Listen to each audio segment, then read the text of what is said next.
July 20, 1969. Apollo 11 is descending toward the moon. Computer alarms are blaring. The lunar module is running out of fuel. Neil Armstrong has seconds to find a safe landing spot before crashing into the lunar surface.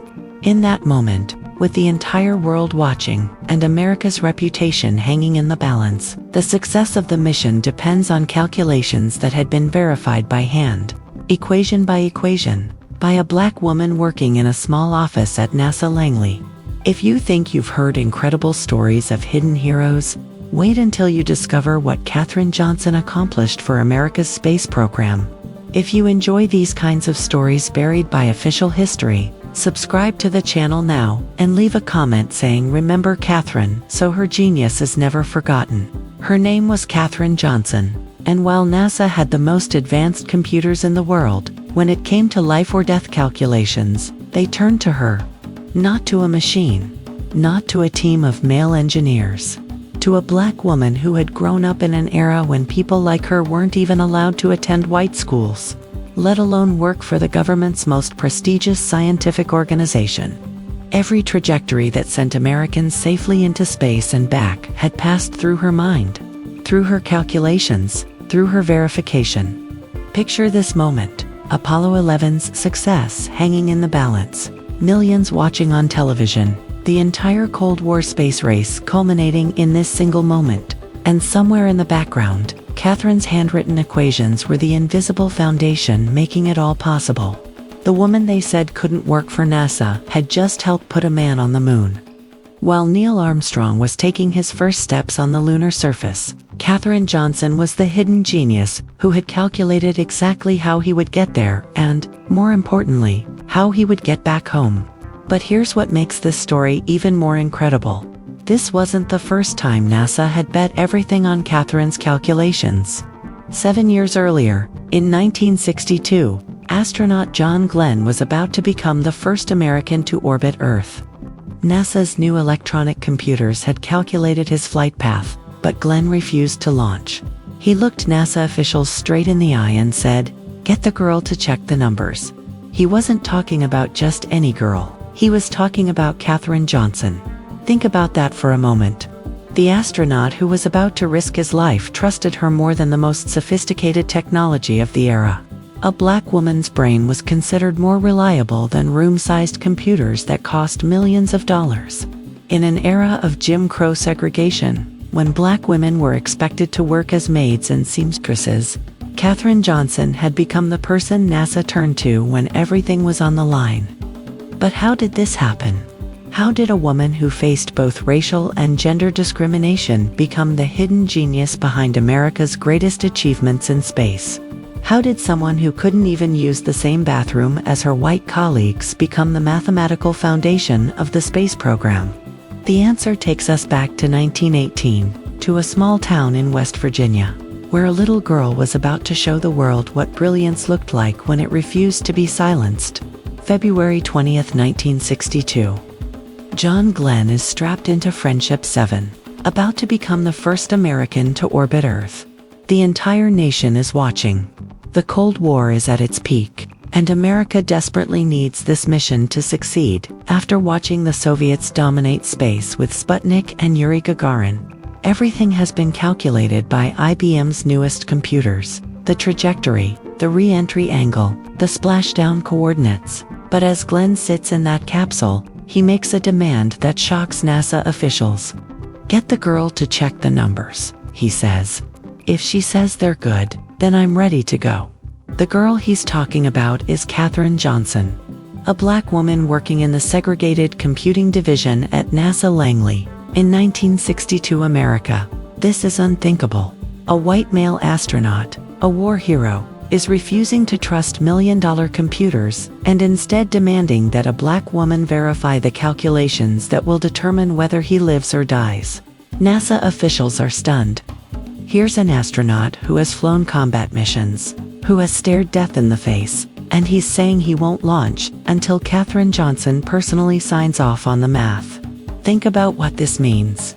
In an era when black women couldn't eat in the same restaurants as white people, when they had to use separate bathrooms and water fountains, when they were considered intellectually inferior by law. John Glenn is saying his life depends on Katherine's brain. The computers had calculated that Friendship 7 would orbit Earth 3 times before splashing down in the Atlantic. But Glenn knew that computers could malfunction, that programs could have errors, that one wrong calculation could send him spinning into space forever.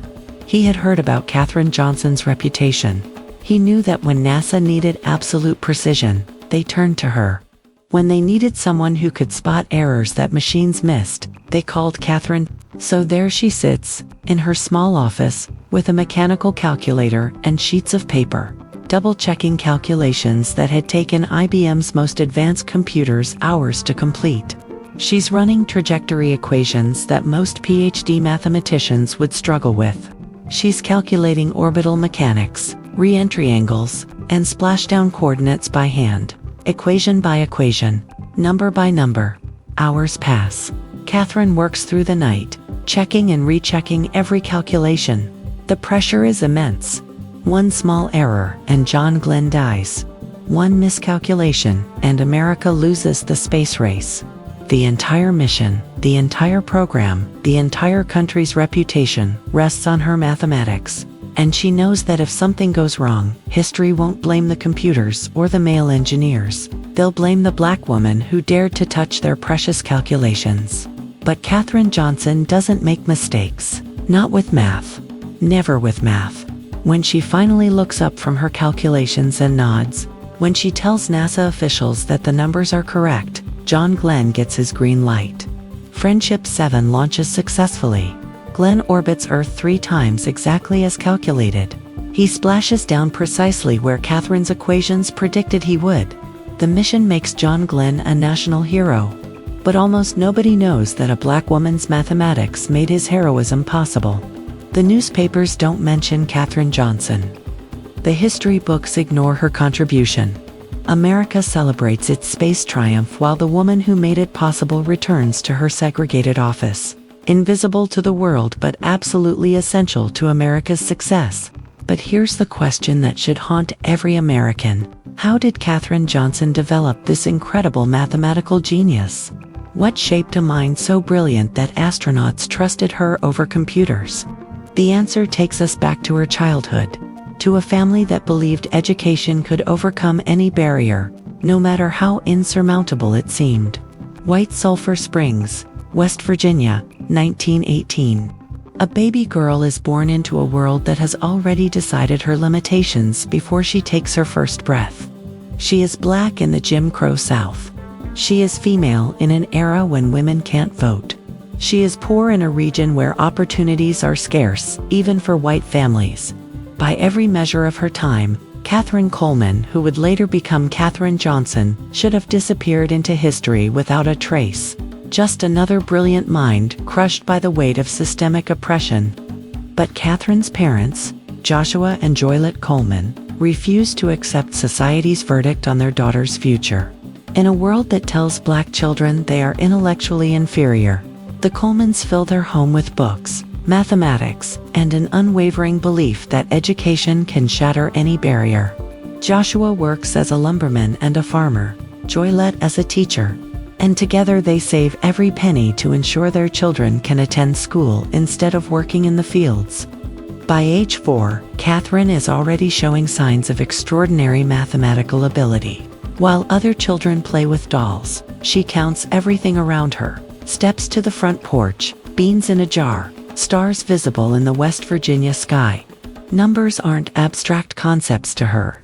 They're living, breathing entities that follow patterns she can see as clearly as others see colors. She doesn't just solve math problems, she dances with them, finding elegant solutions that adults struggle to comprehend. But here's where Katherine's story becomes truly revolutionary. In 1920s West Virginia, black children are only provided education through 8th grade. The state simply doesn't believe black minds are capable of handling high school mathematics or science. For most black families, this is where educational dreams die. For Katherine Coleman, this is where her parents make a decision that will change American history. The Colemans sell their farm. They pack their entire lives into a few suitcases. Joshua finds work 120 miles away in Institute, West Virginia, where West Virginia State College operates one of the few high schools in the state that accepts black students.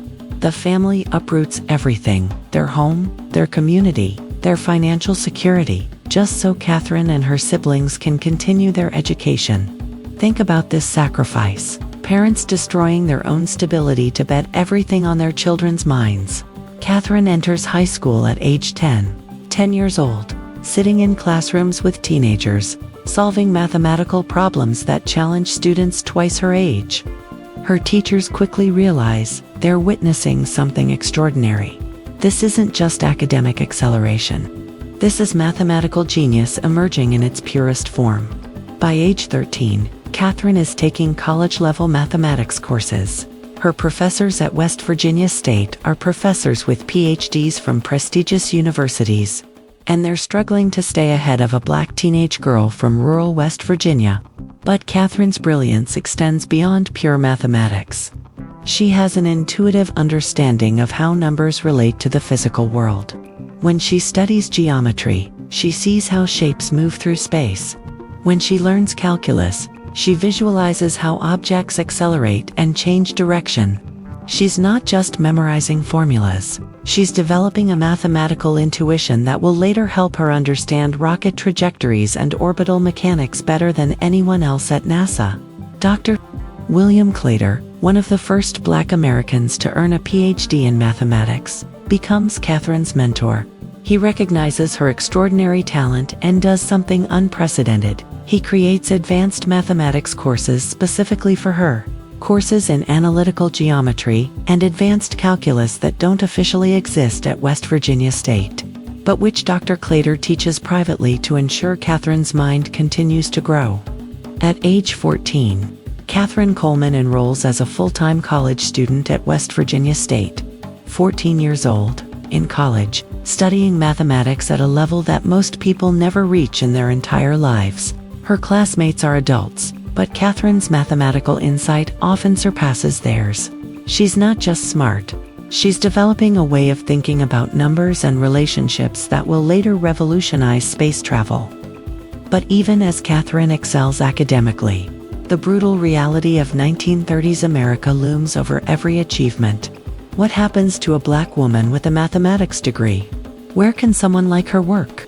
What careers are possible when society has decided that people like Katherine shouldn't even exist in professional spaces? In 1937, at age 18, Katherine graduates summa cum laude with degrees in mathematics and French. She's ready to change the world, but the world isn't ready for her. 1937, Katherine Coleman stands at her college graduation, summa cum laude mathematics degree in hand. 18 years old and intellectually equipped to revolutionize any scientific field she enters. But as she looks toward her future, the harsh reality of Jim Crow America slams into her dreams like a brick wall. What does a black woman do with a mathematics degree in 1937? Where does genius go when society has no place for it? The answer is devastating. Katherine becomes a teacher, not because she lacks ambition, but because teaching black children in segregated schools is literally the only professional option available. To a black woman with her qualifications, Princeton won't hire her. Harvard won't even let her apply for graduate school. The private companies developing new technologies have never hired a black woman and never intend to. So, Katherine takes a position teaching mathematics at a black elementary school in Marion, Virginia. Watching her extraordinary mind slowly starve in a system designed to waste her potential. For 2 years, Katherine pours her mathematical genius into teaching children basic arithmetic. She loves her students, but her brain is capable of solving problems that could advance human knowledge, and instead she's explaining multiplication tables. Imagine Einstein forced to teach elementary physics forever. His theories of relativity locked away because society deemed his contributions unwelcome. This is Katherine's reality: mathematical brilliance buried in a segregated classroom. But in 1939, something extraordinary happens that changes everything. The NAACP Legal Defense Fund files a lawsuit challenging West Virginia University's whites-only graduate school policy. They need plaintiffs, qualified black students who have been denied admission purely because of race. Katherine Coleman applies to WVU's graduate mathematics program. And when she's inevitably rejected, she becomes one of the plaintiffs in the lawsuit. The case succeeds. Katherine Coleman becomes one of the first 3 black students ever admitted to West Virginia University's graduate program. Picture this moment: a 21-year-old black woman walking into an all-white graduate mathematics program in 1939 West Virginia. Every white student staring, every professor uncertain how to treat her. Death threats arriving by mail. But Katherine sits in those classrooms anyway, solving differential equations, while her mere presence challenges everything white West Virginia believed about black intellectual capacity. However, Katherine's time at WVU is brief. She meets James Johnson, falls in love, and makes a decision that reflects the limited choices available to even the most brilliant black women of her era. She leaves graduate school to marry and start a family. In 1940, a black woman cannot be both a mathematician and a wife. Society demands she choose, and Katherine chooses family, putting her mathematical dreams on indefinite hold. For the next 13 years, Katherine Johnson raises 3 daughters while working occasionally as a substitute teacher. These are lost years for mathematics, lost years for space exploration, lost years for human progress. Katherine's mind remains sharp. She helps her daughters with homework that challenges their teachers. She solves mathematical puzzles for entertainment, but her genius is essentially in hibernation, waiting for a world that might someday value what she offers. But history is about to pivot in Katherine's direction, though she doesn't know it yet. World War II has changed everything. The government desperately needs mathematicians for military projects. The Cold War is beginning, and America realizes it needs every brilliant mind available to compete with Soviet science. Labor shortages have forced some employers to hire black workers for the first time. And most importantly, the National Advisory Committee for Aeronautics, later NASA, is expanding rapidly and needs human computers to calculate aircraft performance. In 1952, Katherine's sister-in-law mentioned something that makes Katherine's heart race. Langley Memorial Aeronautical Laboratory in Hampton, Virginia, is hiring mathematicians. Not just any mathematicians, they need people who can handle complex calculations for aircraft design and performance analysis. For the first time in Katherine's adult life, there's a job that might actually use her mathematical talent. But here's the catch that reveals everything about 1950s America. Langley is hiring black women not because they believe in equality, but because they're desperate. World War II and the Korean War have created such a demand for mathematical talent that they're finally willing to hire people they've always considered inferior. Katherine Johnson is about to get her chance, not because America has overcome its racism, but because America needs her brain more than it wants to maintain its prejudices. In 1953, at age 34, Katherine Johnson applies for a position as a computer at NASA Langley. She doesn't know that this decision will make her the most important mathematician in American space history. She just knows that finally, after 16 years of mathematical hibernation, someone might want her mind for what it can truly accomplish.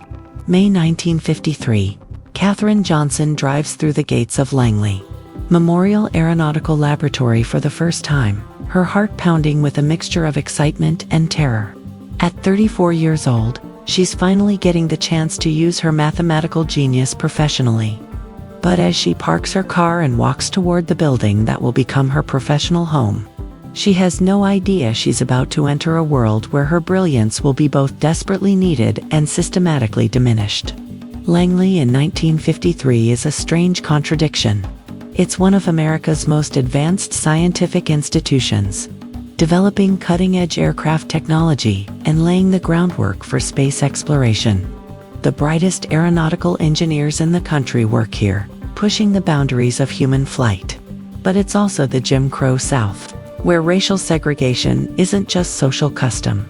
It's federal law enforced within the walls of a government facility dedicated to advancing human knowledge. Katherine is assigned to the West Area Computing Unit, a segregated division where black women perform mathematical calculations for white male engineers. The irony is staggering. NASA needs these women's minds desperately, but treats them as invisible and inferior. They're called computers, human calculating machines whose job is to crunch numbers. Not to think, not to innovate, not to contribute ideas. Just calculate and stay quiet.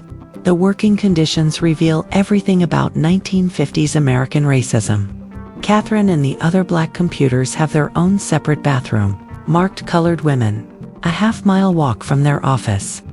They can't eat in the main cafeteria with white employees. They can't attend staff meetings where important decisions are made about the projects they're calculating. They're mathematical ghosts, essential but invisible, brilliant but supposedly inferior. But Katherine Johnson is not built for invisibility. From her first day at Langley, she refuses to accept the limitations that others try to impose on her mind. When engineers bring her calculations to work on, she doesn't just solve the problems, she questions the assumptions behind them. She suggests better approaches.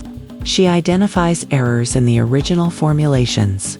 She turns what's supposed to be mindless calculation into genuine mathematical collaboration. Her supervisor, Dorothy Vaughn, recognizes Katherine's extraordinary talent immediately. Dorothy, herself a mathematical genius and the first black supervisor at NASA, has been advocating for the recognition and advancement of black women computers for years. She sees in Katherine the potential to break barriers that have never been broken before. But Dorothy also knows that Katherine's brilliance could be dangerous in a workplace where black women are expected to be competent but never exceptional. The white engineers Katherine works with are initially skeptical and often condescending. They hand her problems expecting mechanical computation. But Katherine keeps asking questions that reveal her deep understanding of the underlying physics and mathematics. Why are we using this approach? Have you considered this alternative method? The data suggests a different conclusion. These aren't the questions they expect from a computer, especially not from a black woman computer.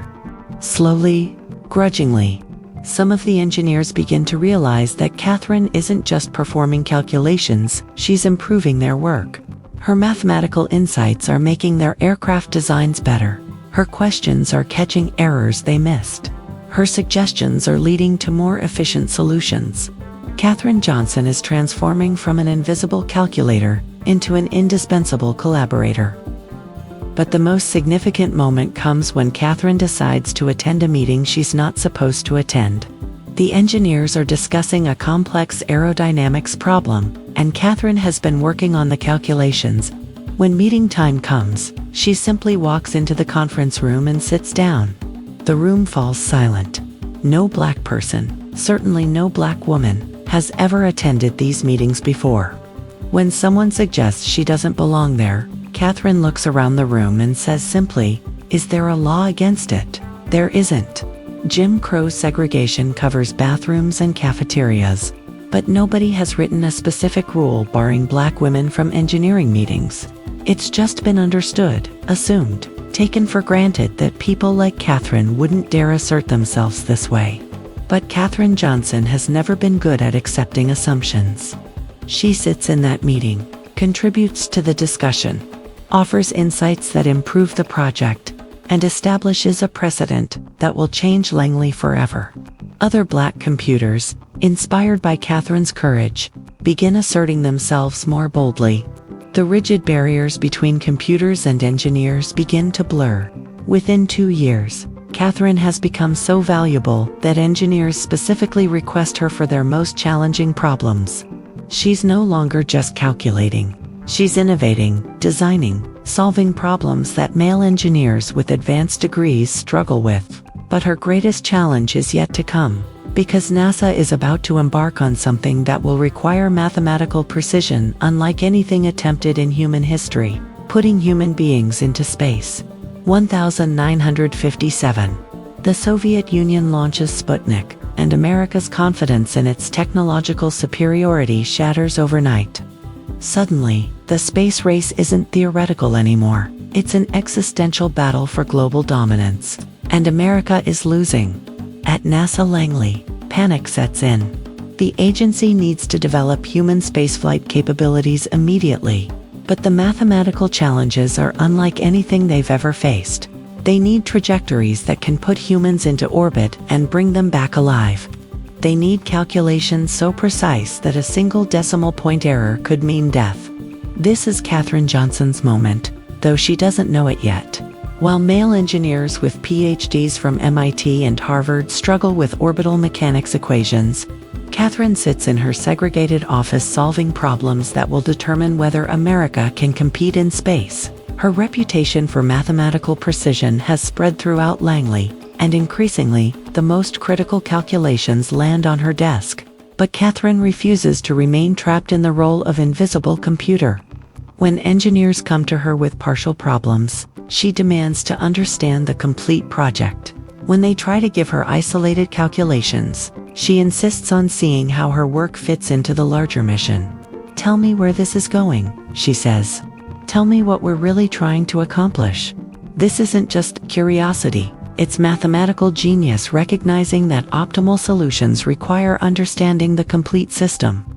The breakthrough comes when Katherine learns that NASA is planning Project Mercury, America's first attempt to put humans in space. The mathematical challenges are staggering. Unlike aircraft, which fly predictable paths through atmosphere, spacecraft must navigate the complex gravitational fields of space, where tiny errors compound into catastrophic failures. The calculations require understanding orbital mechanics, atmospheric re-entry physics, and precision navigation that no human has ever attempted. Katherine volunteers for the project immediately. But volunteering and being accepted are different things. The Mercury project is NASA's highest priority, its most classified work, its most prestigious assignment. It's also exclusively male and exclusively white. No black person has ever worked on spacecraft calculations. No woman has ever been trusted with life-or-death trajectory mathematics. Katherine Johnson is proposing to break both barriers simultaneously. The resistance is immediate and intense. Male engineers argue that spacecraft calculations are too complex for a woman to understand. White supervisors suggest that classified projects aren't appropriate for black employees. The unspoken assumption underlying every objection is that someone like Katherine Johnson, black, female, from rural West Virginia, couldn't possibly possess the intellectual sophistication required for space mathematics. But Katherine has spent 4 years at Langley, proving that assumptions about her limitations are consistently wrong. When engineers test her with complex problems, she solves them faster and more accurately than anyone else. When they give her theoretical challenges, she finds practical solutions they hadn't considered. When they try to stump her with advanced mathematics, she demonstrates understanding that surpasses their own. The turning point comes when Ted Skopinski, a white engineer working on spacecraft trajectories, requests Katherine specifically for his most difficult calculations. Skopinski has been struggling with orbital mechanics equations for weeks, and he's heard about Katherine's reputation for solving impossible problems. When Katherine reviews his work, she doesn't just identify errors, she redesigns his entire approach, creating more elegant and accurate solutions. Skopinski is so impressed that he does something unprecedented in NASA history. He insists that Katherine Johnson be listed as co-author on his research paper. Determination of azimuth angle at burnout for placing a satellite over a selected Earth position becomes the first NASA research publication to include a black woman as author. This isn't charity or token recognition, it's acknowledgement that Katherine's mathematical contributions are essential to the work. But co-authoring a paper is just the beginning. As Project Mercury accelerates, NASA realizes they need Katherine's skills for increasingly critical calculations. Her mathematical precision becomes legendary throughout the space program. Engineers start requesting her specifically for their most challenging problems. The woman they initially saw as an inferior substitute for real engineers has become NASA's secret mathematical weapon. By 1960, Katherine has effectively integrated NASA's engineering meetings through sheer indispensability. She doesn't ask permission to attend anymore. Engineers simply expect her to be there because her insights have become essential to their work. The woman who started as a segregated computer has transformed into NASA's most trusted mathematician for human spaceflight. But Katherine's greatest test is approaching. NASA is planning something that will require mathematical precision beyond anything attempted in human history, and the success or failure of that mission will depend entirely on calculations that only Katherine Johnson can provide with absolute certainty. Years later, people at NASA still repeated what astronaut John Glenn had said before his historic orbital flight. Get the girl to check the numbers. That girl was Katherine Johnson, and Glenn's public trust in her mathematics had transformed everything at NASA. Word spread throughout the space program. When astronauts' lives were on the line, they trusted Katherine Johnson more than room-sized computers.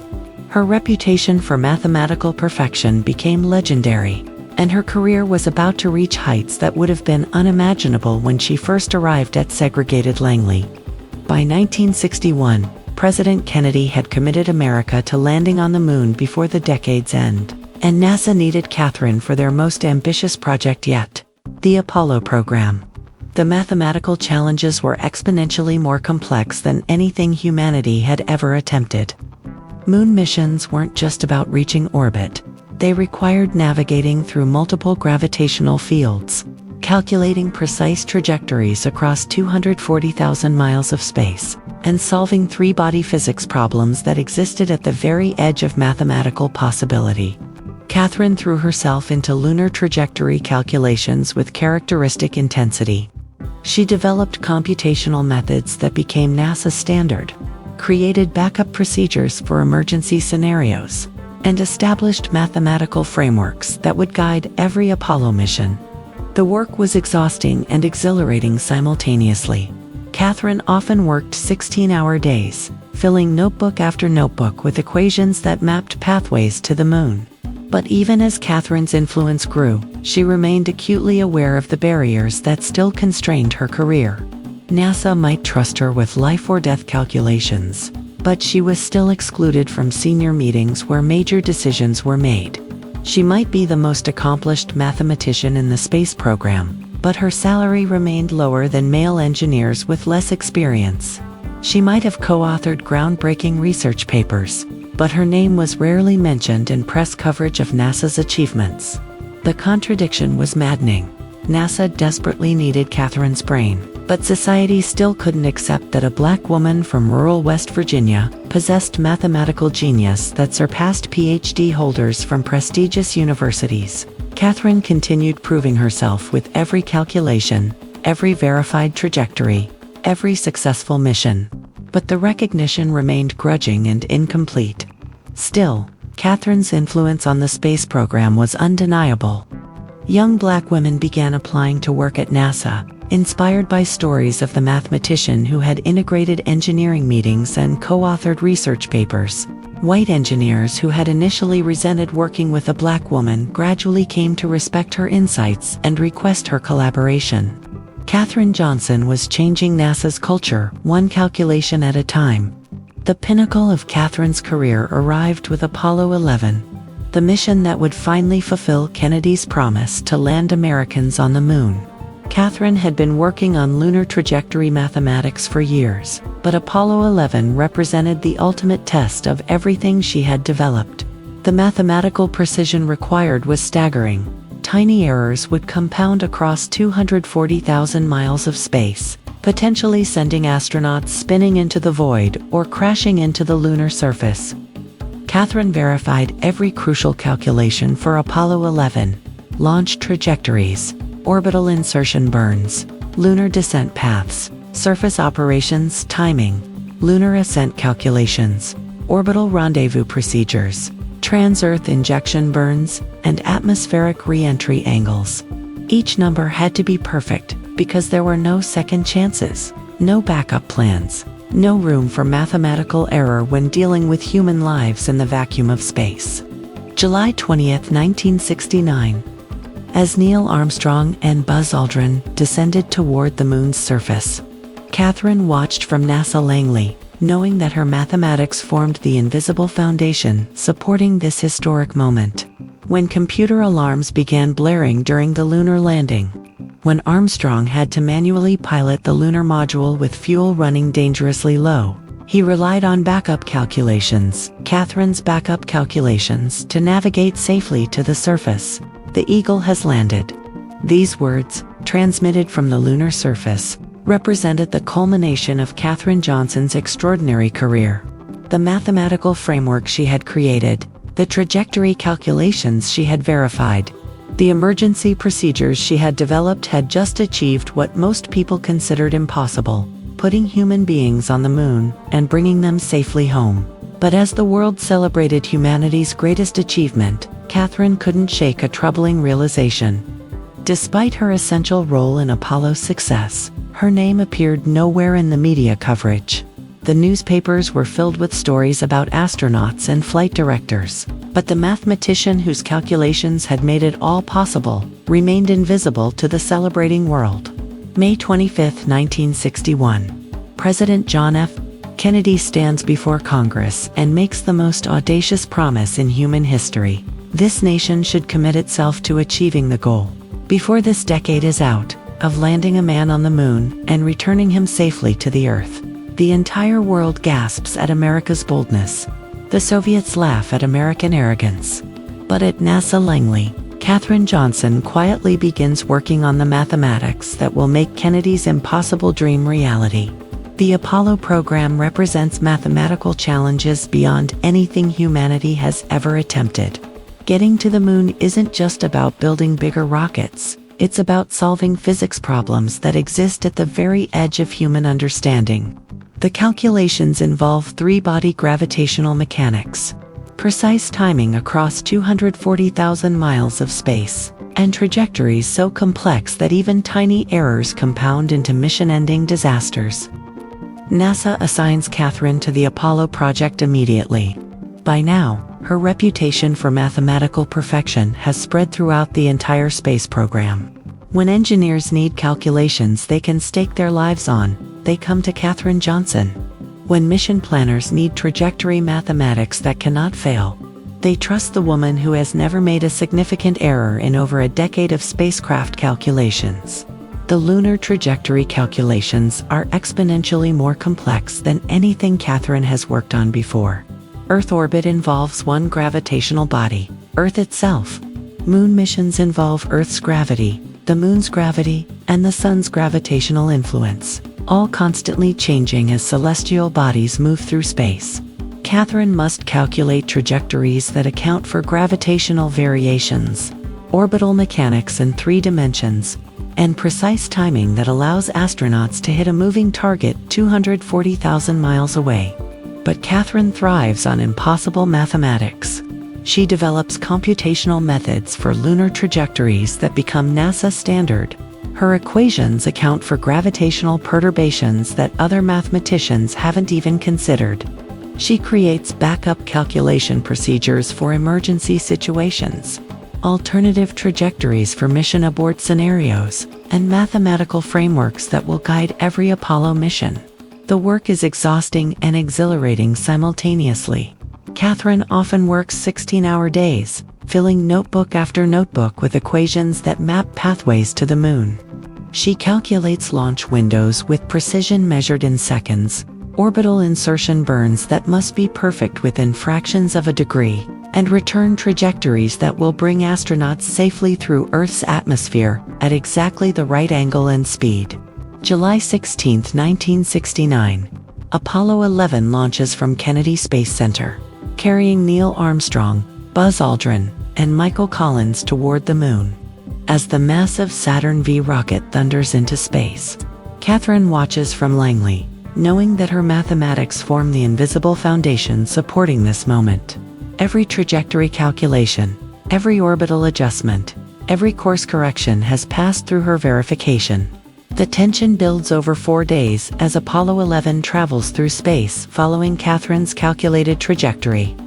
On July 20th, the lunar module separates from the command module and begins its descent to the moon's surface. This is where Katherine's mathematics face their ultimate test. The The landing calculations must be perfect because there's no backup plan, no second chances, no room for error. Then comes the moment that terrifies everyone at NASA. Computer alarms start blaring during the lunar landing. The guidance computer is overloaded, flashing error codes that nobody has seen before. Neil Armstrong has to manually pilot the lunar module to the surface, while fuel runs dangerously low. In those terrifying minutes, with the entire world watching and the mission hanging in the balance, Armstrong relies on backup calculations, Katherine's backup calculations, to navigate safely to the moon's surface. The Eagle has landed. These 4 words, transmitted from the lunar surface, represent the culmination of Katherine Johnson's life work. The mathematical framework she created, the trajectory calculations she verified, the emergency procedures she developed have just put human beings on the moon. Katherine's equations, worked out by hand in a segregated office, have achieved what most people considered impossible. But Katherine's contribution extends beyond the landing. The return journey presents equally complex mathematical challenges. The lunar module must achieve precise orbital rendezvous with the command module, traveling at 3,600 miles per hour, 60 miles above the moon's surface.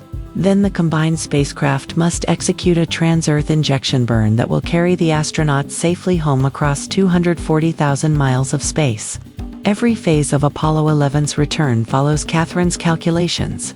The astronauts splash down in the Pacific Ocean, exactly where her mathematics predicted, just miles from the recovery ships waiting to welcome them home.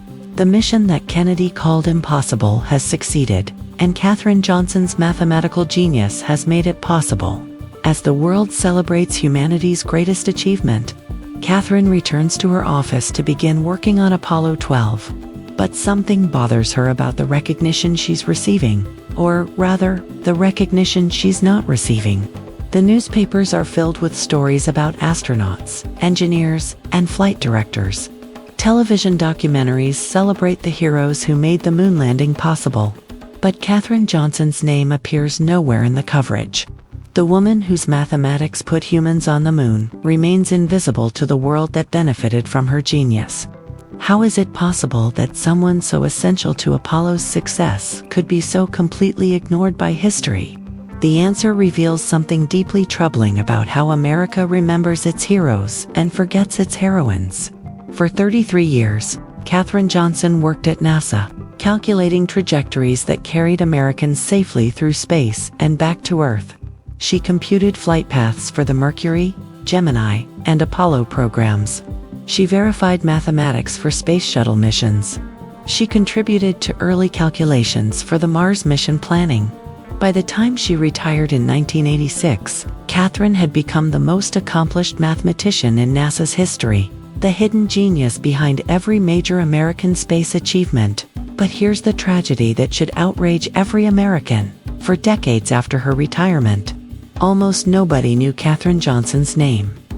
History books celebrating the space program mentioned astronauts, engineers, and flight directors, but ignored the black woman whose mathematics made their heroism possible. Children learned about Neil Armstrong and John Glenn, but never heard about Katherine Johnson. Museums dedicated to space exploration displayed rockets and spacesuits, but contained no exhibits about the mathematician who calculated where those rockets would go. This erasure wasn't accidental, it was systematic. America was comfortable celebrating space achievements as long as the heroes looked like what America expected heroes to look like: white, male, and preferably with prestigious university degrees. Katherine Johnson, black, female, from rural West Virginia, didn't fit the narrative that America wanted to tell about its greatest triumphs. So her contributions were minimized, forgotten, buried beneath more comfortable stories about conventional heroes. The conspiracy of silence lasted for 50 years. While Katherine lived quietly in retirement, watching younger generations learn sanitized versions of space history that erased her contributions, America continued celebrating astronauts as if they had navigated space through pure courage rather than precise mathematics. NASA itself participated in this historical amnesia, highlighting technological achievements while ignoring the human genius that made them possible. But truth has a way of surfacing, especially when that truth is as extraordinary as Katherine Johnson's story. In the 2000s, researchers digging through NASA archives began uncovering documents that revealed Katherine's crucial role in space missions. Historians studying the contributions of Black women in science discovered that one of NASA's most essential mathematicians had been hidden in plain sight for decades. Journalists investigating untold stories of the space program realized they had found one of the greatest unsung heroes in American history. The revelation was stunning. Katherine Johnson hadn't just contributed to the space program, she had been fundamental to its success. Without her calculations, John Glenn doesn't orbit Earth safely. Without her trajectory mathematics, Apollo 11 doesn't reach the moon. Without her emergency backup procedures, multiple space missions end in disaster. The woman America forgot had been essential to America's greatest achievements. In 2015, Margot Lee Shetterly published Hidden Figures, revealing Katherine's story to the world for the first time. The book became a bestseller, shocking readers who couldn't believe such an important story had been hidden for so long. In 2016, the movie adaptation introduced Katherine Johnson to millions of people who were simultaneously inspired by her genius and outraged by her decades of invisibility. Finally, America began acknowledging what it should have celebrated 50 years earlier. In 2015, President Barack Obama awarded Katherine the Presidential Medal of Freedom, America's highest civilian honor. NASA renamed its computational research facility the Katherine G. Johnson Computational Research Facility. West Virginia University established the Katherine Johnson Scholarship for mathematics students. At age 97, Katherine finally received recognition proportional to her contributions. But the real tragedy isn't that Katherine was ignored, it's that her story represents countless other brilliant minds that America has wasted through systematic discrimination. How many other Katherine Johnsons never got their chance because the barriers were too high? How many mathematical geniuses spent their lives teaching elementary school because graduate schools wouldn't admit them? How many scientific breakthroughs were delayed or lost forever because America couldn't see past race and gender to recognize extraordinary talent? Katherine Johnson died in 2020 at age 101, finally recognized as one of America's greatest heroes. But her legacy extends beyond individual achievement. It's a reminder that genius appears in unexpected places, that brilliance isn't limited by race or gender or social background, and that America's greatest triumphs often depend on people that society initially dismisses as impossible. Every time we look up at the moon, we should remember Katherine Johnson. Every time we celebrate space exploration, we should acknowledge the mathematical foundation she created. Every time we talk about American exceptionalism, we should remember that our greatest achievements often came from people America tried to exclude from greatness. Katherine Johnson proved that brilliance can overcome any barrier, that mathematics transcends prejudice, and that given the opportunity, the supposedly impossible becomes inevitable. Her legacy challenges us to recognize genius wherever it appears and to ensure that no brilliant mind is ever again buried beneath the weight of systemic discrimination. If this story amazed you, imagine how many other incredible heroes have been hidden by people who couldn't handle uncomfortable truths about American greatness. Subscribe for more untold stories of people who changed the world but were erased from official records. And comment below with Remember Katherine so her mathematical legacy inspires future generations forever.